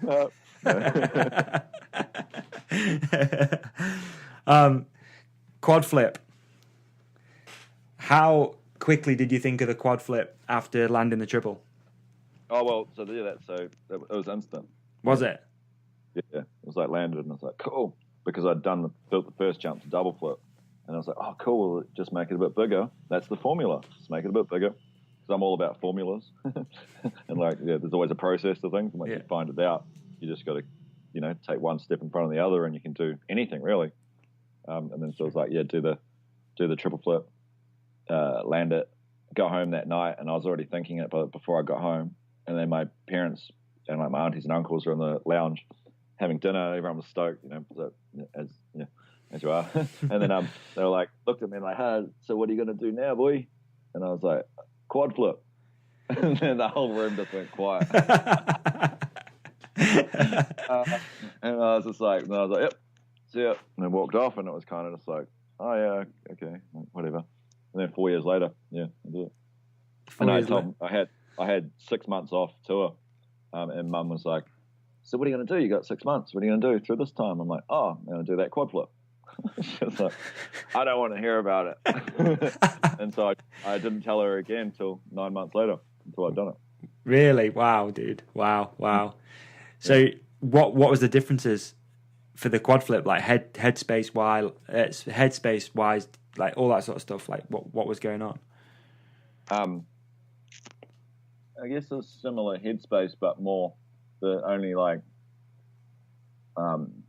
extra factor to take on was that I joined this Nitro, and it was huge, and then they'd invested so much into it, and so that was kind of quite an overwhelming pressure to have. Yeah, like a lot of weight on my shoulders, kind of thing. And I can remember the point where I was like, where I just went, okay, I'll just let it be. Like, I'm going to come there and I'm going to do it, finish it and then get it done. Because I couldn't figure it out for 8 months. It wasn't until I decided to go to Travis's and do it there on James's setup that I figured it out in the last 2 weeks. Right. And then did it straight away. but it was kind of like the time. It was the same as a triple flip. Like by the time I'd gone into committed to go to the last stage, I still hadn't properly got it. You know, so it was just like, yeah, let's do it. And then same with that. It's like, okay, yeah, let's do it. Let's go there. And that was the same week that Sheeny did the triple flip on the dirt bike. Okay. So he did it on Saturday. I did it on the Wednesday. So it's quite a good environment to be like getting in the proper headspace anyway to do something like that. But I remember having to make a decision like that. Took all the weight off. Was just going, all right, well, sweet. I'll just go there and just whatever happens will happen. Like, but just your self-preservation is going to look after you, kind of thing. Because like the one I went for in New Zealand, it was really rushed and like there's heaps of things going on, and I felt like I had to do it, so I just did it anyway. And I'm just glad that I was looked after, you know, like whatever. Like I went massive, had a massive crash, but didn't do anything wrong. But I was just like, okay, sweet. Like, got past that step, sweet. Let's go to the next step. Like pulled all that one down, went to the States, did it there. It all worked out, and went into it with no expectation, but just to make sure I was going to do it. Be safe doing it, like not just make an uncalculated risk. Make sure it was all calculated and be doing it properly. And then when it come to that stage, and I think it was like 3 days, like it was through the time that Sheeny was about to triple flip, and it all came to me. Like it's just a feeling that you get. It's like, I can do this. I'm going to do this. Oh, okay, I've got this. Cool. Like that you've really figured it out. And you know you're exactly 100% going to do it. And like for the triple flip, that was like in the week before it got done, that I finally got that feeling. So it's 3 months of working on that project, and it was in the last week that I got that feeling. Same with the quad flip. It was 9 months doing it, and it was in the last week that I got that overwhelming feeling of, oh, this is it. I can do it. Cool. So it's a case of just waiting for that feeling. Well, and that feeling only comes from being able to actually do it physically, you know? Yeah. And so, to get to that point, you've got to go through so many hurdles and roadblocks and barriers, but you just keep taking one step at a time and just believing in the system you're creating, building a new takeoff, going to a new facility. We built 15 different takeoffs in New Zealand. Really? Trying to figure it out. In 2 months. And like, that was a wild journey. And then it came down to not even the ramps. It was all just weather dependent, just rained so much. And I didn't do the proper research on the prevailing wind, and it turned out to be westerly in New Zealand, and we needed an easterly to get it done properly. And we built the jump east facing, so it was like we always had a east wind, but then those are the little things that just the same, the universe again. You know, but I feel like because that's just my journey. Like I'm like a generator by human design. Stuff about the body, body graph and stuff. Okay. A generator is we're the majority of people, and we just go and go and go and go. We're then there's the manifesting generators, and they'll ask all the questions on where to go and get it done right the first time. So that's my girlfriend. But anyway, another story. Okay. Yeah. So you practiced in NZ, flew out to the States. Is there an added pressure as well when you know it's all been filmed and all that sort of stuff? Does that make you not second guess stuff, but just think about things a little bit more, or not? Because to me, that'd be an added pressure that there's film crews, and it's because that was you made a revolution day from it. That was the whole pressure. Yeah. Was that all the resources? Oh, you knew that was all going down. Well, by the time I went to America, it was at I won't say numbers, but it was at quite a high dollar money input. Yeah. And so it was that was the pressure. Got you. Yeah. Got you. That was the. It wasn't had to make peace with it all kind of thing to move forward, and I did by just surrendering to it, basically, just accepting what will be will be. If I decide to do it, I do it. If I don't, I don't. I take whatever comes from that. Yeah, I think that's where the mindfulness stuff has come in again. That you can be more at peace with your brain and just like you say, just what will be, and be present in the moment. And I hadn't learned to meditate by that point, so it was no. So it was all just coming naturally anyway. I feel it's something with the roots of New Zealand. We have quite strong spiritual backgrounds, all of the Māori people that were here, and then all the travellers that come across the land before that, to be living through those times. It's pretty wild, I was researching the haka today because I know about that, but I thought it was excuse my ignorance, I thought it was almost like a war dance, but it is. Is it? I thought it like, wasn't. I thought it was more of like a congratulatory. It's probably been turned into that. Okay, there you go. Yeah. All right. Yeah. No. It was a ruthless war dance. Like that was when you did it to amp up to go and to kill someone. Like now it's become like a bit more. That's what I reckon. That's what I. That's what you said. Almost Learned is Okay. Anyway, believe it is. Yeah. We'll leave it as a war dance. It's way cooler. But when I read about it on Wikipedia, and then, that seemed to have been spun the other way. That it's like almost a welcome dance. And yeah. it's like, yeah. Right. Okay. What is it? There's the porphyry that you do that you welcome people onto your marae. So yeah, there are okay. So yeah, it would have every there'll be lots of different types. But okay. For example, like when the All Blacks would do it against another team, that's kamate is. Mate is die, and I can't remember what ka is. So it's like we will die, or we will die. I'm pretty sure. Okay. Yeah. And I know we and then colder. Colder is no. So I'm pretty sure. Okay. It's war dance. I'll take your word for it, man, for sure. Like you know a lot more about it than me. Yeah. So tēnei te tangata, we are the people. Yeah. It's a goose bump thing though, man. When you see it for sure. I was watching some today of the All Blacks doing it against England and stuff. It's pretty cool. Yeah, super cool. So you land the quad flip. Wow, amazing. What's the after thing like? What's the come down like from that? So I'll go back to the triple, but it wasn't like it was like, wow, that's amazing. And then it wasn't until I got back to my parents, like after had that talk, and then I went and had the shower, that I just fully broke down. Just fully alone, finally alone, and all of that pressure's finally lifted off, and it's a pretty special feeling. Yeah, it's boom, you put yourself into it, it's self-inflicted kind of thing, but that's just an overwhelming feeling, which does the opposite. It just crashes you. It's a happy cry, but it's like a out of it breakdown. And then with the quad flip, it was just instant. It was just like boff, just like bang, gone. I still would, if I just think of both those moments, it brings joy. So it's everlasting. Yeah. Those achievements, So it's like I can just get the little dopamine hit, oh cool, quad flip, boom, oh cool. Yeah, so it's forever releasing its pluses. But yeah, the come downs were instant, literally, just like bang, but it's not sad. It was more just overwhelming. So yeah, but to be broken down and cry after an achievement like that, I didn't think that's what would happen. Right? No, really. Yeah, it must be crazy for your body as well, and your mind, just to be, you've been thinking about that trick for 4 years, and it's done, and it's like boom. I can't even imagine. I've never been through anything like that in my life, and I'm gonna guess that most people listening to this podcast haven't either. Have done a world first or had something. Maybe they have. I don't know, but where you've achieved something so mammoth. Do you know what I mean? It's like the pinnacle of the sport has just been achieved, and you're that guy, and it's just like boom. I can't even imagine what it's like. I mean, I don't know. Yeah.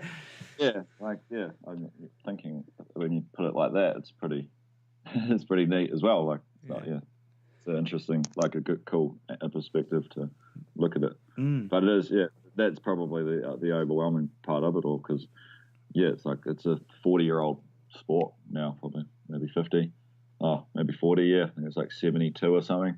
BMX kind of come about from the racing days. And it's an unreal feeling. I feel like it's all happened before, just not. I don't know. It doesn't feel unfamiliar, kind of thing. It's a real weird feeling. It's overwhelming and amazing, cool, but it feels like it's all been done before, and you're just that link in the whole continuation of it all. That's just there to do that or whatever. Because that's go off to whatever kind of thing, That's 99.9% of people's experiences with any sport, is you're doing it and you're watching people who are at the top and you're trying to be them, but you're that guy, you're that dude that everyone's like. Do you know what I mean? That must be a trip, man. Interesting, yeah. There you go, therapy session. I never thought of it like that. Yeah. So you said as well, man, when you landed the triple, you instantly went quad. Did it happen with the quad or not? And I hate to be that guy that's asking you this because I know. Oh yeah, it's been asked. Yeah. I always say I joke around in interviews. Like, so what now? I'm like, well, 5. And then they're like, what? But you can be real mate. with me, brother. We can be real. No, but I didn't. I was like, well, I'm not going to keep chasing. I can't keep chasing the dragon. Like, keep chasing the apple. I'm like, what now? And then that's when I turned to like going internally rather than externally. Got you. In a sense, like becoming peaceful with what is, like, because that's what it is. It's like you're chasing like salvation kind of thing. You're chasing like, I don't know, goals and all those things that chasing more flips. Like it's chasing a quicker mile or whatever. You're battling yourself. You're like, so I didn't want to be that battler anymore, like in that sense, but more like just peace out. Really? So that's what we've kind of learned to do. Yeah, and we're like. And then now since then, I was doing all those things then for myself, and now we're going back to everybody because now I've built like those platforms, whatever. It's given me the resources now to like build places like the Franklin Farm and develop them and get more shows with Nitro, and then be able to get more resources and more funding to be able to back the dream for everyone else to live now. So it's like that's cool, man. Yeah. So then that's where I find like that's my 5 flips. Really? 5 flips. That's the purpose now is like giving back and.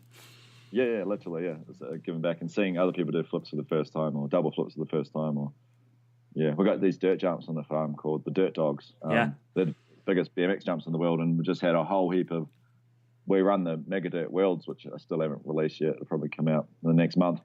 We run it in between tours, and the whole purpose of that was to, because before that, there's only 3 of us that had ever hit these jumps in like 6 years, and then over that week we had about 8 people hit the jumps, and two 16-year-olds. No way. Yeah, the guy that won it, Jaden, who's the guy, my mate that's here, didn't even think he was going to jump the set. Taz didn't even think he was going to jump the set. Just mind-blowing experiences for people, and like just that sort of stuff. That's my 5 flips. Is it? You know what I mean? Yeah. Yeah, because that's wow. Like yes, you get to before 6 years ago, I was the only one in the world apart from Dane Seals. Gypsy and I were the only ones in the world to jump distances that like Dane Seals, the legend of all dirt jumping, had ever got to jump, and now there's Gypsy and I, 2 Kiwis that are experiencing that same thing, but still want more. Like if that wasn't enough, I had to get more people, so that's where the Mega Dirt Worlds come from. Get more people, but that's for anyone listening, if you've not seen, it's called Dirt Dogs, the series, which was on Red Bull Bike. So sick. It's really cool. I was reading through the comments, and a lot of people were asking, how come there was such a gap in between episodes? Yeah, it just took so. I was on tour. Oh, is that why? Okay. I was back and forward from tour. Yeah. Fair enough. Okay. And then the next part is we're just doing it with friends here. Our little brother's videographer filmed it all. Really? And then just got a whole lot of friends. Friend from Amsterdam come over, rode 2 of them from Amsterdam. One from the States, Smitty. Yeah. It's pretty sick. Yeah, and then all the Kiwi guys that rode it too. There's about 5 Kiwis. And then how big are they? What are the sizes? Oh, they've got smaller only because they've got taller. So they used to be like, they used to be like long, and then like I put a foot on the takeoff, and then just made the landing taller. So it brought it in 10 foot. So they're 50 foot to 25 foot. It's basically the Nitro ramp, the 50 foot side, the long side to the new Moonbooter. That's what I want to. Okay, that's one of that. Well, the Moonbooter didn't exist when I was building it, but that's what it's turned into. Yeah, the Moonbooter is our new next level Giganta Nitro tour. It's like just this monster lip that everyone on the Giganta side can triple backflip now. So like, no way. We haven't got to the point yet, but we've got 4 people deep on a triple flip train. Really? To finish the show, yeah. So because you're still the only guy to do the quad, right? Yeah. Schmitty will do one soon. Do you reckon? And he'd probably be the person to go 5 too. So who knows? Who knows? Time will tell, brother. Time will tell. Yeah. I was just one thing before we do a few listener questions. So I don't want to keep you too long because it looks like it's super sunny. It's a beautiful day there. Still good. I don't We're want gonna to go eat for this. You're gonna what? Go biking. Oh really? Yeah. I noticed you're sponsored by On It. Now. Yeah. I've been a huge fan of On It, and that's really strange because it's weird to be a fan of a business. But what Aubrey's done with that brand is super cool, right? Like, you probably read the book, Own the Day, Own Your Life. Me and Matt spoke about it on the last episode as well, actually. And I've just finished it. I finished it last night. How did that come around, being sponsored by such a supplement company like On It? Oh, it just fell on my lap. The universe again, right? It's crazy. Yeah, it's crazy. My friend was a wingsuit flyer, or is a wingsuit flyer and snake handler, Donald Schultz, and he used to ride for them or fly for them, catch snakes for them, whatever you want to say. And he had these cool T-shirts, and I was like, man, those shirts are sick. And he's like, do you want some? I'll get you some. I'm like, cool. And then next minute, the company had sent me a box of shirts and a whole lot of supplement products, and that's how I learned about them. Wow. Yeah. Wow. Like I said, I've been, a fan of that and what Aubrey's done. The business On It. I'm not trying to promote On It, but if they do want to be a podcast sponsor, bring them on. But what they've done with having so many layers to that business with the podcast, and like there's so much stuff going on. It's just a cool company. Yeah. No, it's really neat. So I was surprised when I seen, like, I was scrolling your Instagram and I seen that you'd like promoted the book and stuff like that. I was surprised. Yeah. No, they're really neat company to have, and I didn't know much about all that stuff until I met them. I mean, started writing for them and started getting products, and it was working. And we're using the stuff. We're like, wow, dude, you got to try this. And it's like, whoa, how'd that happen? It's like, because I've been doing a bit of stuff with like flow state, and we talk about being present and whatnot. And there's some of their things like the alpha brain. Somehow it seems to initiate like some sort of flow state.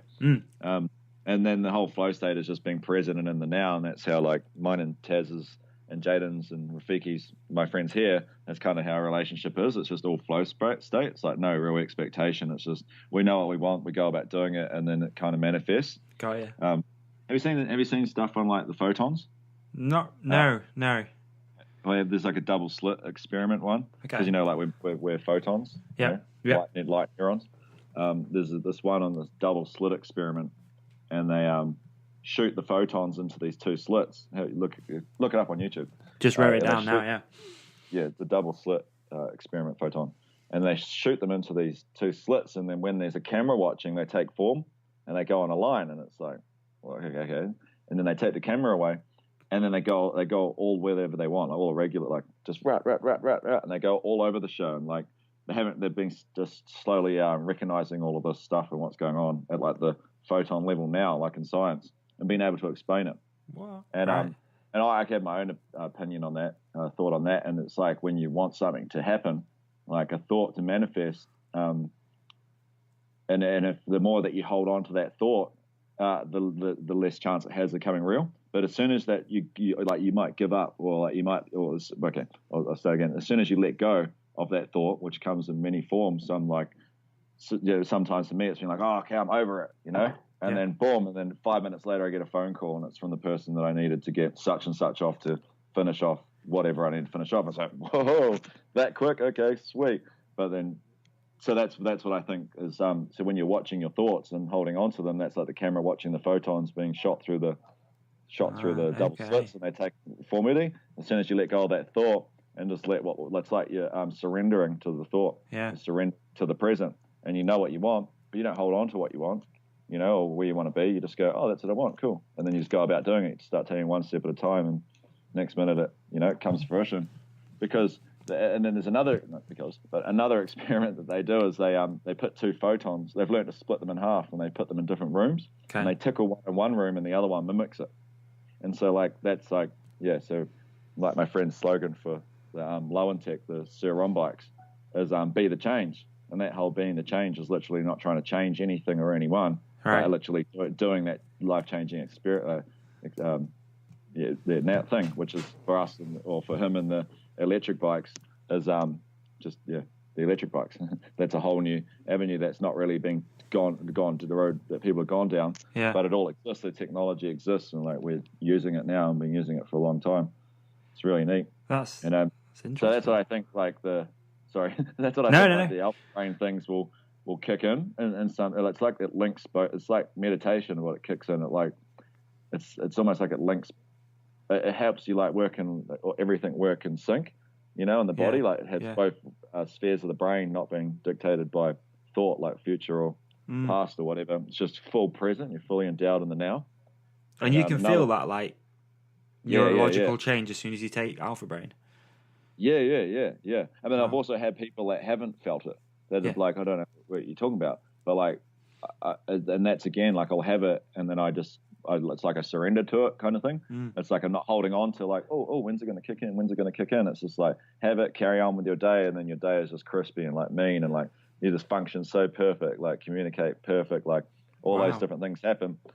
But we not saying that we have to take those to do that, but that's what things like that in my experience will do, because like we just live, like we're lucky enough to have a beautiful country and surroundings, and like where the Franklin farm is up the road, there's all you hear is cows. It's at a dead end road, so there's absolutely no influence, outside interference from anything. Light pollution, none of that. Yeah, and so I just learned that photon is kind of another thing again. Yeah, man, I'm gonna take a look at that. That's interesting, dude.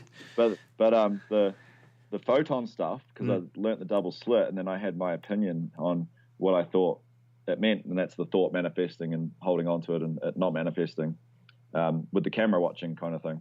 As soon as you let go, it happens. And then I met this. We were in full flow state. Like that's a whole. Should I tell that story? Yeah, man, crack on. Man. If you're good for time, I'm good for time. I'm good as, but this is a really. So I'll tell two of them. Oh, it could go on forever. All the experiences I've had with the photons and stuff, and like things manifesting, and just the universe just putting things there to go, whoa, okay, where'd you come from? So this one was my mate's. I came over to Taz's, who's got the Sur-Ron bikes, and his house just got broken into, and he's like, dude, I was like looking at his veggie garden, I was like, bro, let's build your veggie garden. And he's like, no, if you want to help me, can you help finish my fence around my property? I just got robbed again last night. I was like, oh, stink. All right, let's build the fence. All right, let's go. And he's like, all right, sweet, let's go. And as we start building it, 8 hours later, we had a fence. It was literally, it's a 20-meter long fence, to go buy the materials, dig the holes, concrete the holes, put the posts in. Like, and I rang another mate who's a builder. I'm like, yo, how do I build a fence? And he's like, this. I'm like, all right, sweet, done. And then we just literally did it.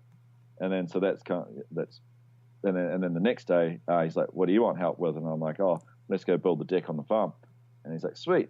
And so we go, because that's kind of how we work down here, just like time for time, help someone else, and you help me out, I'll help you out. And that's how it's been. That's how we free up time for each other. And as well, we get to hang out with each other. That's cool. That's a good way of doing it. Community is a big thing, dude. It's lost. Communities coming back strong down here in New Zealand. It's good. But, we started building this deck, and it hadn't been sunny for ages, and I cut this one post and with the chainsaw, and I just looked at him, I was like, that's too good a day to be building. Should we go to the beach? Like, yeah, sweet, which one? Mine, we're on the bang centre of the North Island, and we just decided, let's go to the beach. Okay. Yeah, which one? Oh, let's go to Raglan. Oh, yeah, cool, let's go to Raglan. So we pack everything away, pack up the car, go to Raglan, get to Raglan, Taz's got a flat tyre. The guy in the car next to us starts offering us help. Like, Taz asked him, and he's like, oh, I have to look at these tools and find some tools, and turns out it doesn't work out. But 2 hours later, we're still talking to this guy, Yeah. And like had a jam, but the conversations were pretty neat, and it was about the neurons and photons. And turns out this guy's this man named Ian Waite, and he's a ninja, literally. Like, he's got 10 black belts and 10 different martial arts. No way. He's got his own PhD in his own martial art, which is like, to do with the energy placement and stuff. He's one of the only people to carry on Bruce Lee's studies. 62 years old. Wow. Unbelievable. Interesting. And then from there we start talking to him, and then we meet up again. And then I started training with him. At the start of this year, Levi Sherwood and myself actually trained with him. And then he taught us this sequence of movements called the flow mat, which is like movement alchemy training, which is like, when you alchemize stuff, it makes it like it's just special. Oh, I've got it over there. Okay. But anyway, so I got this flow mat thing, and it's like its own meditation. And what it does is it initiates all of the. Do you know what the fascia is? Have you heard much about that? The fascia. Fascia is like this connecting tissue. The skin between the muscles and the skin. Yeah. When you put it under like powerful enough microscopes, it's all like sacred geometry. It's basically like consciousness in a sense. And so, Okay. and that anyway, back to the photon thing. He was like, I met him, and then we're talking about all this stuff, and I'm telling about this on-it stuff and how it can be kicked in. I feel like through taking different plant-based things, and then he taught me his movements, and yep, sure enough, kicks in the flow state, and yeah, meditation as well, and just being present and mindful. And yeah, we worked with him. It's good. That's crazy. A whole nother flow state thing. But like you say, you would never have met that guy if all those things didn't happen, and you're at that, that car park spot. Yeah, that's where I was going. Yeah. That's interesting, man. Yeah, and just being present, just like going, because we've just learned recently the heart has its own mind. Like if I was taught that in school, and we weren't taught that, and if I had known more than the brain having its own mind, that the heart has its own mind too, that would have made so much more sense on what to listen to in my body, Because definitely, and then working with him, he's reassured all of these different things, and just because he's got the actual scientific, Ian Waite. He's got actually all the actual scientific, and practice all different martial arts, right? To black belt, and has all the experience in all these different fields, and it's just you'd have a good combo with him actually. Yeah, maybe. He's I think he's unreal. Yeah, it might be. It's a whole other field for me, but like, I start getting into it, and it's like quite overwhelming. That's the thing, isn't reassurance. it? It's been able to like, hold, I'd struggle to hold a conversation with that guy. I'll be honest, but it's always nice to hear about it and just try and, listen and, that's the beauty of doing this podcast, dude. It's about just listening to people and letting, people tell stories. It's not about me. It's about you guys. People want to hear from athletes like Jed Mildon, fucking podcast host from Sheffield. So, all right, man. Super interesting. Just quickly then, what's your relationship with marijuana now? I don't. I haven't. Smoked for a while. Is it legal in New Zealand? Yeah. Is it? Wow. Okay. Interesting. Yeah, illegal. Did you say? Legal. No. Oh, it's illegal. No, it's not. Okay. Yeah, it will be. It will be in probably a year, I reckon. But yeah, I just did that forever because I guess, and then that's what meditation's helped me is to, overcome because that stuff is a suppressant. It suppresses everything. Yeah. So I feel why people get. Well, that is why you smoke, because you're suppressing your present. And then when you start to learn, figure out what am I suppressing? Like everything's all good. Well, I need to just suppress it. But I feel like not knowing how to balance yourself out is probably the reason for doing it a lot. Because you come down from after a show or something, or just even riding with your friends, it's just so just pinging, completely pinging. Yeah. So that was my experience till I learned balance was to get blazed and calm down. Yeah. That's the thing, though. Now I can just do it mentally. Yeah. It's been good though, man, to get a reminder about meditation, because I think it's something that, like I said before, people struggle to fit into their everyday life. Because a lot of people are working hard, you know what I mean? Like this, they're coming home, cooking dinner, going to bed, but being able to try and find the time, you need that reminder every now and again. I've been like, no, it's super important. Take 10 minutes every day and be at peace with not be at peace with yourself, but be with your own thoughts, because it's amazing what you can discover in there sometimes, eh? Yeah, literally. Have you seen the Eckhart Tolle stuff? I have, yeah. I'm into Eckhart Tolle. Be the watcher, eh? Exactly. Yeah. Let's we'll do a couple of listener questions, dude, and then we'll get you out of here and go enjoy the rest of your day. But that's super interesting, dude. Hang on. All right.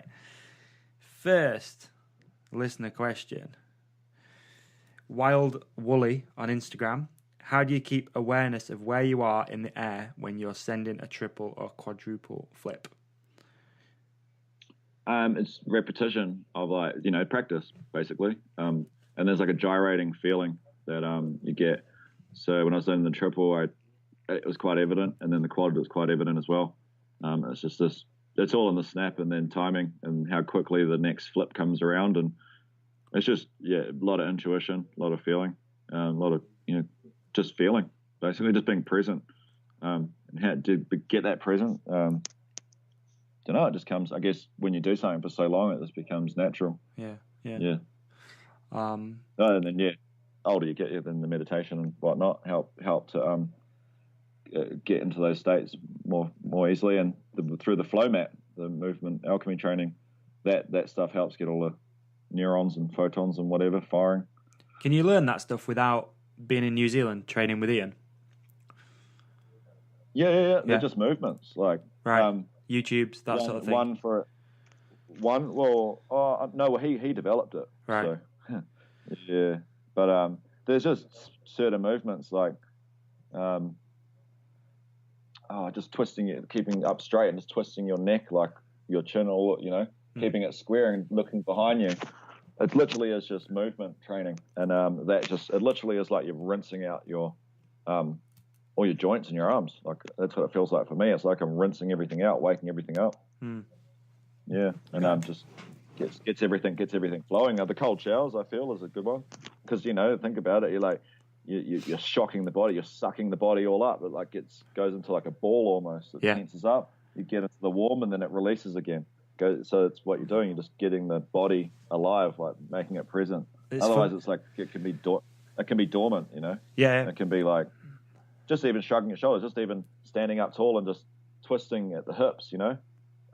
Around as far as you can, looking behind you, like just rinse out all your joints, rinse out everything. That's kind of.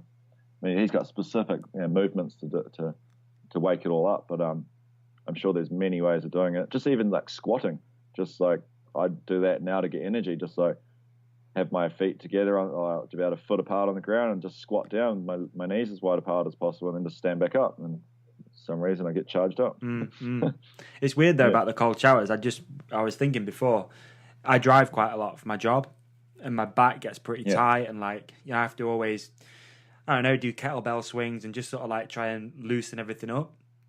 And my shoulders too, like, I don't know, maybe it's from, I used to do certain action sports myself. I'm not allowed to say the motocross word anymore because people rinse me for it on this podcast. So I always talk about motocross, but I used to race. So I've got like pretty bad shoulders and stuff, but I've been focusing way more over the last sort of, I'd say 2 months on the cold showers. And now my back never hurts. My shoulders feel amazing. Like literally, if I used to like shrug my shoulders, I'd just hear them crunch all the way around, almost like a 50 pence, but now like I've got absolutely nothing. I've got nothing. Like I feel amazing.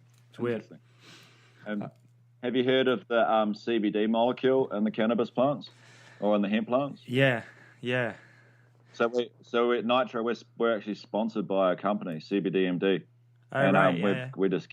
we get like heaps of the product, and we're able to use it quite freely, and we do, and that's completely changed the game. I'd been using it CBD for a while before that company anyway, and understood it, and so it's like the THC molecule is the suppressant, whereas the CBD molecule is a regulator. So it regulates the system as opposed to suppressing it all.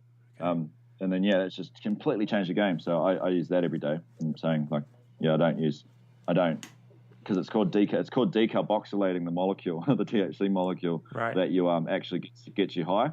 That's the psychoactive high. That's the THC side of it. Yeah. You got to burn the 2 carbons off the molecule, and 71 degrees that you heat it to. So that's why you can, I use the CBD molecule now regularly, both in tincture, rubs, and but more overseas because it's not legit here. Yeah, same. Yeah. It's the same in the UK, man. Like you can get it, but it's like the weakest shit ever. It's barely worth doing.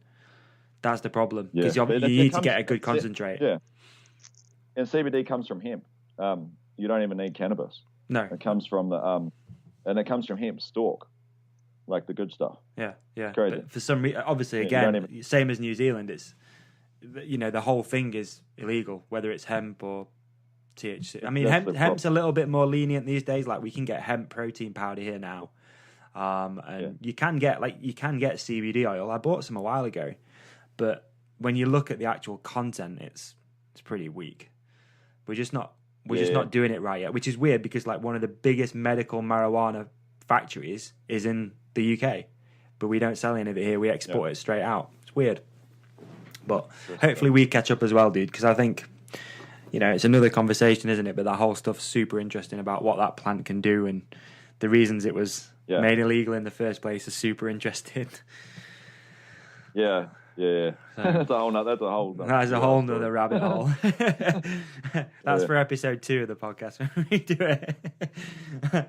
I work with the NZ here, so yeah. Yeah, I noticed that on your sponsors as well. Yeah, I noticed that. Working with them for a while, yeah. Interesting. Next listener question. At Starsky Love Hutch, do you think there is room for more athlete progression on the Nitro Tour? Yeah. Because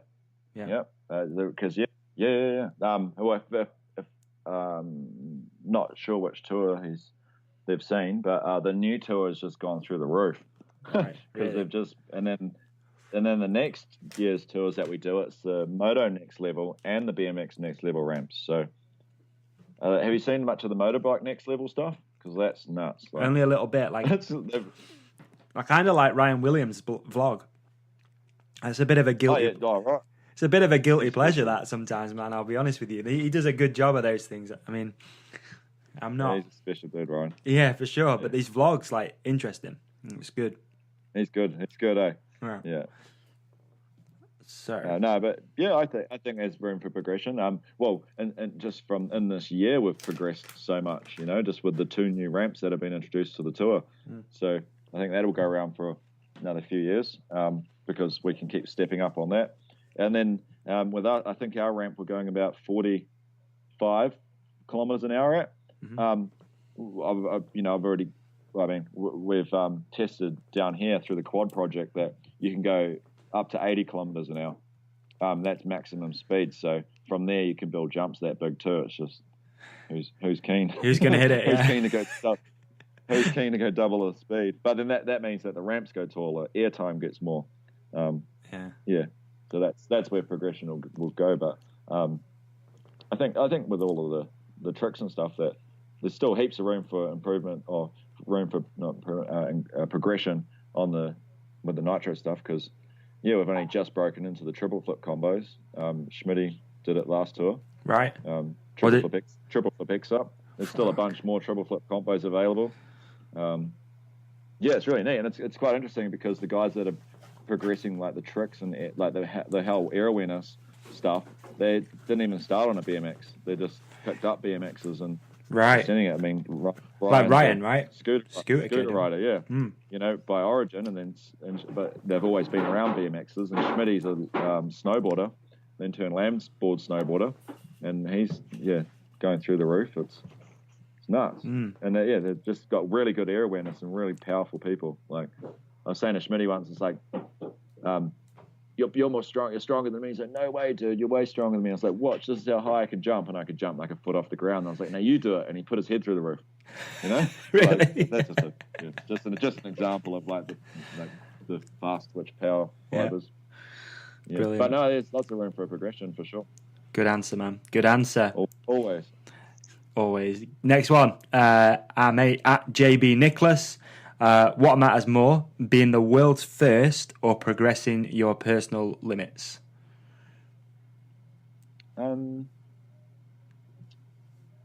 I guess like progressing your personal limits for sure, but then having it be a world's first is good motivation. But it always comes back to like you're trying to do as best as you can do. You know, just seeing how far you can take something, and the added bonus and incentive is that it's a world first, and so I guess they go hand in hand. Good answer, man. Next one, 35 bikes. Be honest, what's the craziest thing you've ever witnessed on and off the bike? Jeez. I don't know about off the bike, but on the bike, Oh well, I don't know how to answer that.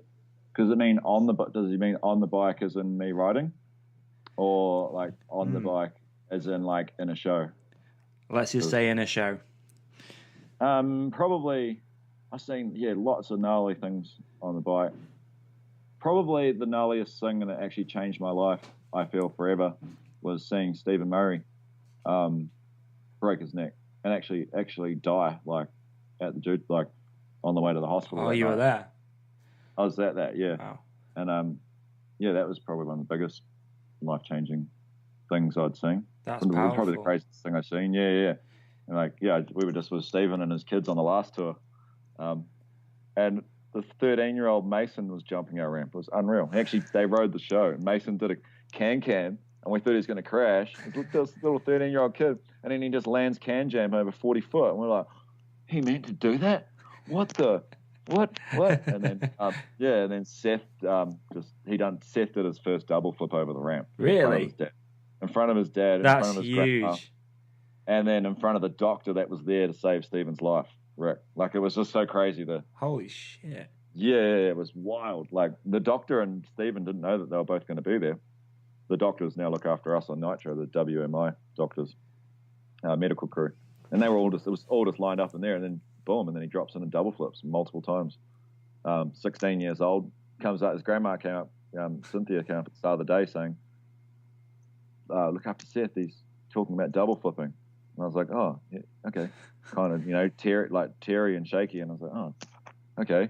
And then, I was off doing something else. And I spoke to him before, like, doing it. He's like, yeah, send that, bro, you got it. Because, like, whenever someone's got that idea, they're not just going to go put themselves in a situation, where they don't know that they can do it. If they, that normally the human will go, oh, I'm going to do that for a reason. Like, they can actually think they can do it, yeah. And won't just go put themselves in self-preservation. Won't just allow powerful, you to go do man. That is powerful. Yeah, you do it in the show, or was it in like practice? Or he did it in practice multiple times, and then they let him do it in the show. So we had both Seth and Mason ride the show with us in England. That's rad. First in Manchester, I think. And then that was such a good way to start tour too, because that was the first show of tour. Yeah. Like, I turned up. It wasn't till till London's second show that they came back and double flipped and all that stuff. But it was really neat to see Stephen the other week. So probably seeing Stephen was the gnarliest, probably the biggest life-changing point in mine. Career. I don't know. I went when Dane had all his stuff.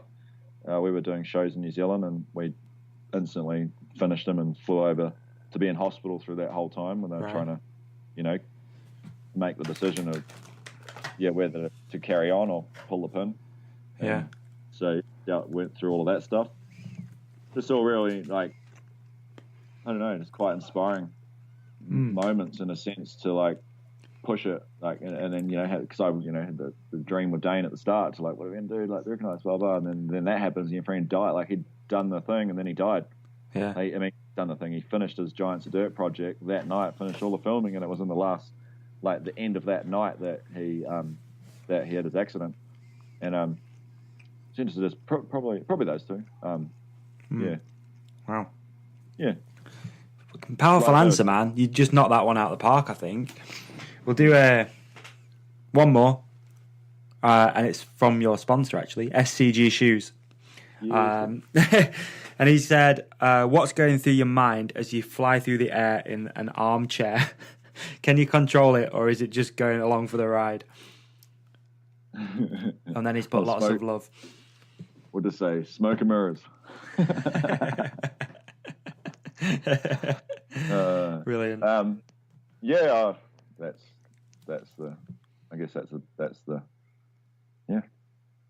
That's wild. Like, the hardest part is dropping in and doing it. Like, I don't know if you've seen, but I got real smoked at the start of last year. Oh yeah.